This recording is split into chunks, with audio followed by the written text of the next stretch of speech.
बिस्मिल्लाहिर्रहमानिर्रहीम। What is law of demand? Law of demand क्या होता है, इससे पहले आपको पता होना चाहिए what is demand. The demand for anything at a given price is the quantity of it which will be bought per unit of time. There are two components of demand. दो कंपोनेंट हैं, ये दोनों मिल जाए तो demand बनते हैं। दोनों में से किसी एक की एब्सेंस हो तो डिमांड नहीं बनेगी। कौन कौन से कंपोनेंट हैं? The wish to purchase a commodity and power to purchase a commodity. आप खरीदना चाहते भी हो और खरीदने की ताकत भी रखते हो। ये दोनों कंपोनेंट अगर मौजूद हैं, दैट इज कॉल्ड डिमांड। अगर दोनों में से एक कंपोनेंट मौजूद है, दूसरा एग्जिस्ट ही नहीं कर रहा, तो ये डिमांड नहीं बनेगी। मिसाल के तौर पे आप खरीदना तो चाहते हैं but you don't have a power to purchase that commodity, तो वो सिर्फ आपकी ख्वाहिश है, आप वो खरीदने की ताकत इस्तात ही नहीं रखते, वो डिमांड नहीं है। दूसरे केस में अगर आप ताकत रखते हैं खरीदने की, इस्तात है आपके पास, लेकिन आप उस चीज को खरीदना ही नहीं चाहते, तो उस वक्त भी वो डिमांड नहीं बनेगी। तो डिमांड के लिए ये दोनों आंसर होना जरूरी है, ये दोनों component at a time exist करना जरूरी है। तो ये थी डिमांड। अब आते हैं लॉ ऑफ डिमांड की तरफ, कानून तलब। What is the law of demand? The definition of law of demand is that other things remaining the same an increase in price of a commodity will lead to a decrease in demand of that commodity. Similarly, a decrease in price of a commodity will lead to increase in demand of that commodity. There is negative relationship exist between quantity demanded and price. एक ही commodity की price अगर आप increase करें, उसकी demand decrease हो जाएगी, और एक की अगर आप प्राइस डिक्रीज कर दें, उसी कमोडिटी की डिमांड इंक्रीज हो जाएगी। अब आते हैं इक्वेशन ऑफ डिमांड की तरफ। इक्वेशन ऑफ डिमांड, ये इक्वेशन ऑफ क्वांटिटी डिमांडेड, ये मैंने लिखी हुई है इक्वेशन क्वांटिटी डिमांडेड की, where Q D is quantity demand. Quantity demand is a function of price, price of substitute, income, taste, fashion, weather, technology, population and expectations. ये मैं close करके दिखा रहा हूं आपको, विजिबल है? ओ भाई नजर आ रहे? विजिबल है। ये जी इक्वेशन, ये क्वांटिटी डिमांड इन तमाम फैक्टर्स का फंक्शन होती है, जो इसके अलावा भी बेशुमार फैक्टर होंगे, लेकिन उसमें से इंपॉर्टेंट फैक्टर मैंने ये लिख दिए हैं, सॉर्ट आउट कर दिए हैं। सबसे पहले पी है, P price of a commodity या price of a product. P note ये प्राइस ऑफ सब्सटीट्यूट है, इससे भी डिमांड चेंज हो जाती है। सबसे पहले प्राइस, अगर प्राइस चेंज हो कमोडिटी की तो क्वांटिटी डिमांड चेंज हो जाती है। पहला फैक्टर सबसे जरूरी ये प्राइस है। दूसरे नंबर पे P note price of substitute. Substitute की प्राइस अगर चेंज होगी तो भी क्वांटिटी डिमांड में फर्क पड़ता है। सब्सटीट्यूट क्या है? मुतबादिल। फॉर एग्जाम्पल आप कोक की डिमांड चेक कर रहे हैं, कोक की डिमांड चेंज हो सकती है अगर पेप्सी की प्राइस चेंज हो जाए। पेप्सी चूंकि सब्सटीट्यूट है कोक का, तो पेप्सी की प्राइस चेंज होने से कोक की डिमांड भी चेंज हो सकती है। इसलिए सब्सटीट्यूट की प्राइस चेंज होने से क्वांटिटी डिमांड चेंज हो जाती है। आई फॉर इनकम, इनकम अगर इंक्रीज हो जाए तो आप डिमांड ज्यादा करेंगे, डिक्रीज हो जाए तो डिमांड कम करेंगे, तो इनकम भी इन्फ्लुएंस करती है क्वांटिटी डिमांड के ऊपर। Next is T, T for taste of people. अगर कोई कमोडिटी का टेस्ट डेवलप हो जाए लोगों के दरमियान तो उसकी डिमांड इंक्रीज हो जाती है। प्राइस बेशक आप इंक्रीज भी कर दें तो भी डिमांड इंक्रीज हो जाएगी। तो लोग प्राइस के अलावा टेस्ट से भी क्वांटिटी डिमांड चेंज करते हैं। एफ फॉर फैशन, किसी चीज का अगर फैशन आ जाए डिमांड इंक्रीज हो गई, फैशन अगर आउट हो जाए डिमांड चली गई, तो फैशन भी आपकी क्वांटिटी डिमांड पे इफेक्ट डालता है। W for weather, weather condition अगर चेंज हो तो आपकी डिमांड चेंज हो जाती है। किसी चीज का सीजन आ जाए, वेदर चेंज हो जाए तो डिमांड इंक्रीज, सीजन आउट हो जाए तो demand decrease. Tech, tech for technique of product या टेक्नोलॉजी। अगर आप प्रोडक्ट बनाने की टेक्नोलॉजी इंप्रूव कर दें, टेक्निक उसकी बेहतर कर दें, तो डिमांड ज्यादा हो जाएगी। टेक्निक आप बेहतर ना करें, आपकी टेक्निक पुअर हो जाए या ओल्ड हो जाए तो डिमांड कम हो जाएगी। नेक्स्ट है POP, population, population growth. Population increase होगी तो डिमांड इंक्रीज, पॉपुलेशन डिक्रीज होगी तो डिमांड डिक्रीज। और लास्ट में है एक्सपेक्टेशंस ऑफ पीपल, अगर लोगों की एक्सपेक्टेशन अच्छी होंगी तो डिमांड ज्यादा करेंगे, फ्यूचर के बारे में एक्सपेक्टेशन उनकी अच्छी नहीं होंगी तो डिमांड वो कम करेंगे। तो ये तमाम वेरिएबल हैं जो डिमांड को असरअंदाज करते हैं। दोबारा बोल देता हूं, price of substitute, income, taste, fashion, weather, technology, population growth, expectation of people, ये तमाम वेरिएबल जो क्वांटिटी डिमांड पे असरअंदाज होते हैं। ये इक्वेशन ऑफ क्वांटिटी डिमांड। अब डेफिनेशन में मैंने लिखवाया other things remaining the same if the price of a product increase, quantity demand of that product decrease. Other things remaining the same, वो कौन कौन सी अदर थिंग्स हैं? ये पहला पी छोड़ के तमाम आगे वाले वेरिएबल ये अदर थिंग्स हैं। इसके ऊपर मैंने ये बार लगा दी।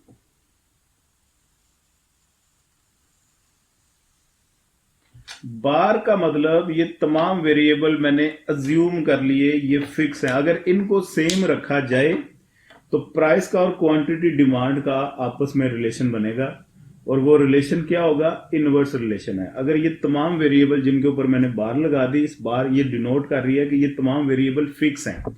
तो ये सबसे पहला P, price of a product या कमोडिटी, ये फिक्स नहीं है क्योंकि इसी के साथ हमने क्वांटिटी डिमांड का रिलेशन चेक करना, that is the law of demand. Price के साथ क्वांटिटी डिमांड का आप रिलेशन चेक करते हैं। ये तमाम अगर अज्यूम हमने कर लिए फिक्स है, इनका रोल न्यूट्रल कर लिया, जीरो कर लिया, तो पीछे आपके पास क्वांटिटी डिमांड की जो इक्वेशन बनी, quantity demand is a function of price. Quantity demand price का फंक्शन है और इन दोनों के दरमियान इनवर्स रिलेशन है। प्राइस अगर डिक्रीज होगी तो क्वांटिटी डिमांड इंक्रीज हो जाएगी एंड वाइस वर्सा।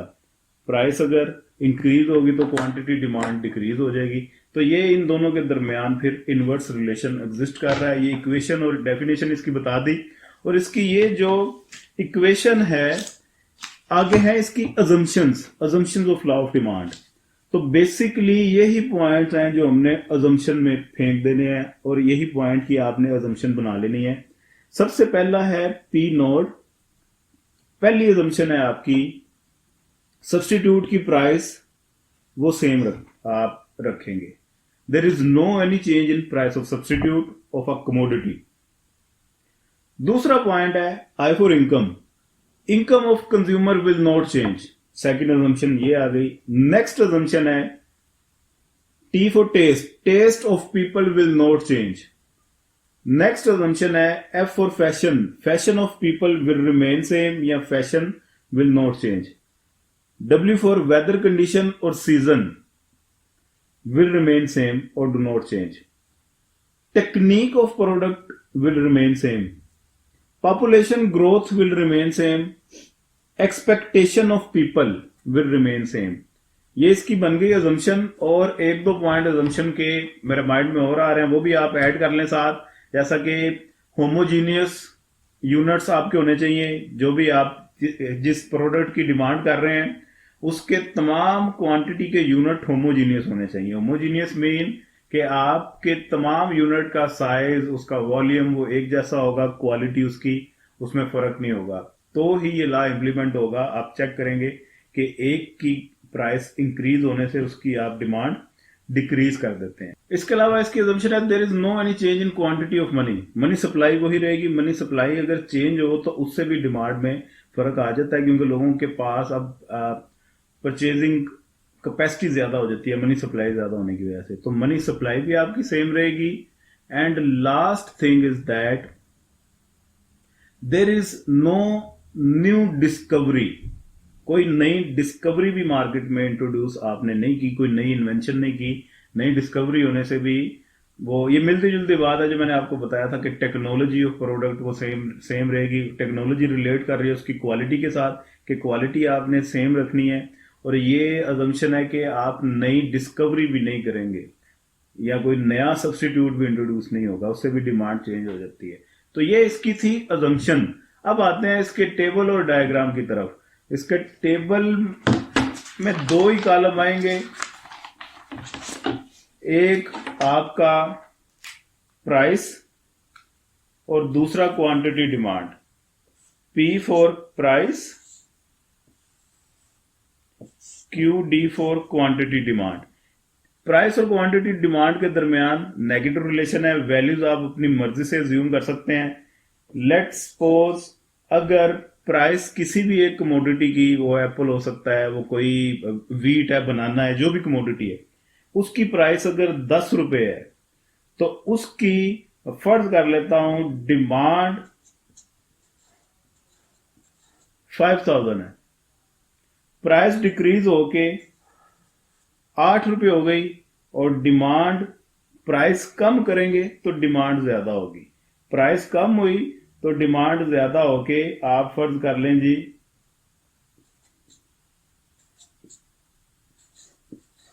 5500 हो गई। प्राइस आपने वही कर ली, डिमांड पे ज्यादा, प्राइस आप कम करते जा रहे हैं और डिमांड आपकी ज्यादा होती जा रही है।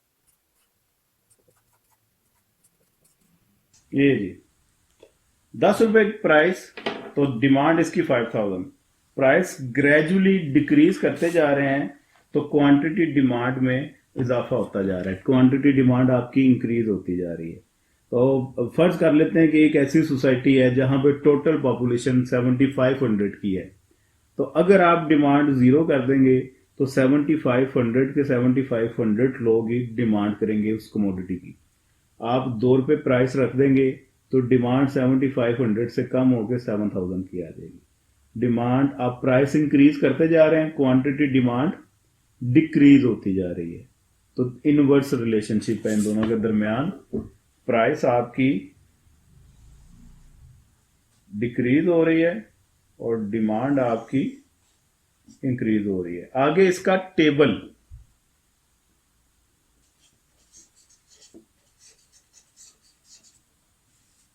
स्केजुअल। स्केजुअल में वाई एक्सिस पे हम प्राइस मेजर करेंगे और एक्स एक्सिस पे क्वांटिटी डिमांड।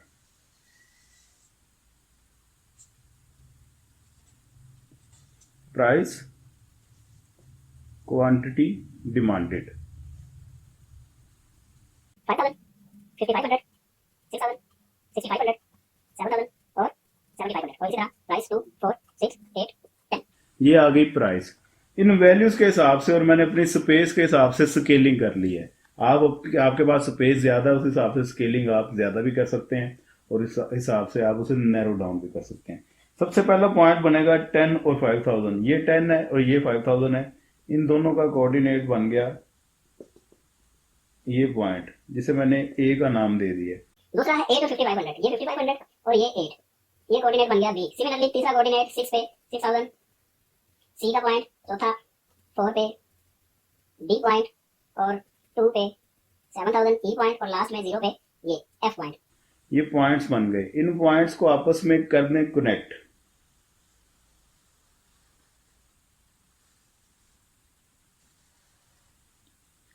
तो ये जो कर्व आपकी बनी, that is called demand curve. ये कर्व डिमांड कर्व, स्लोप इसकी नेगेटिव है। नेगेटिव, क्वांटिटी डिमांड इंक्रीज हो रही है, प्राइस डिक्रीज हो रही है, या प्राइस इंक्रीज हो रही है तो क्वांटिटी डिमांड डिक्रीज हो रही है। नेगेटिव स्लोप है, ऊपर से नीचे की तरफ गिर रही है ये डिमांड कर्व। ठीक इस तरीके से ये डिमांड, यहां पे जो बच्चे आमतौर पे रटा लगा लेते हैं कि ये इस तरह से सर ने बना दिया है तो ये ऐसे ही हमेशा बनेगी। यहां पे आपने एक चीज याद रखनी है कि ये जरूरी नहीं है कि हमेशा स्ट्रेट लाइन ही बने, कन्वेक्स टू ओरिजिन भी हो सकती है। इसकी शेप डिमांड कर्व की ये भी हो सकती है, ये भी ठीक है। इसकी शेप कनकेव भी हो सकती है।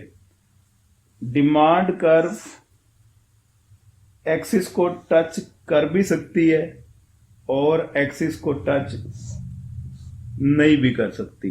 तमाम शेप्स इसकी ठीक हैं। कन्वेक्स, कनकेव, स्ट्रेट लाइन और एक्सिस को अगर टच करती है या नहीं करती, इसमें आपने ये नहीं ध्यान रखना कि एक्सिस को टच करेगी या नहीं करेगी। ये कन्वेक्स नहीं होगी, हमेशा स्ट्रेट लाइन ही होगी, कनकेव नहीं होगी। यहाँ पे तो जो मेरे पास पर्टिकुलर केस था, इसमें सेम एक इंटरवल से आप प्राइस डिक्रीज कर रहे हैं, सेम इंटरवल से आपकी क्वांटिटी डिमांड इंक्रीज हो रही है। गैप जब सेम हो तो स्ट्रेट लाइन बन जाती है। जिस वक्त गैप सेम ना हो वो फिर कन्वेक्स हो जाएगी या कनकेव हो जाएगी।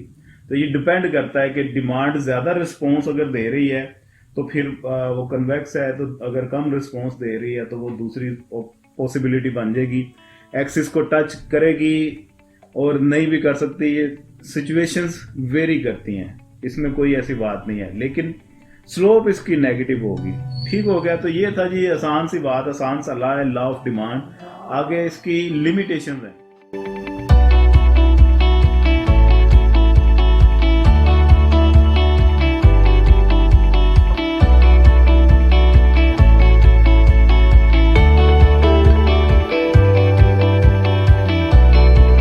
तो ये इसकी कुछ लिमिटेशंस थी। उम्मीद है ये टॉपिक आपको समझ में लग गया होगा। पाकिस्तान जिंदाबाद।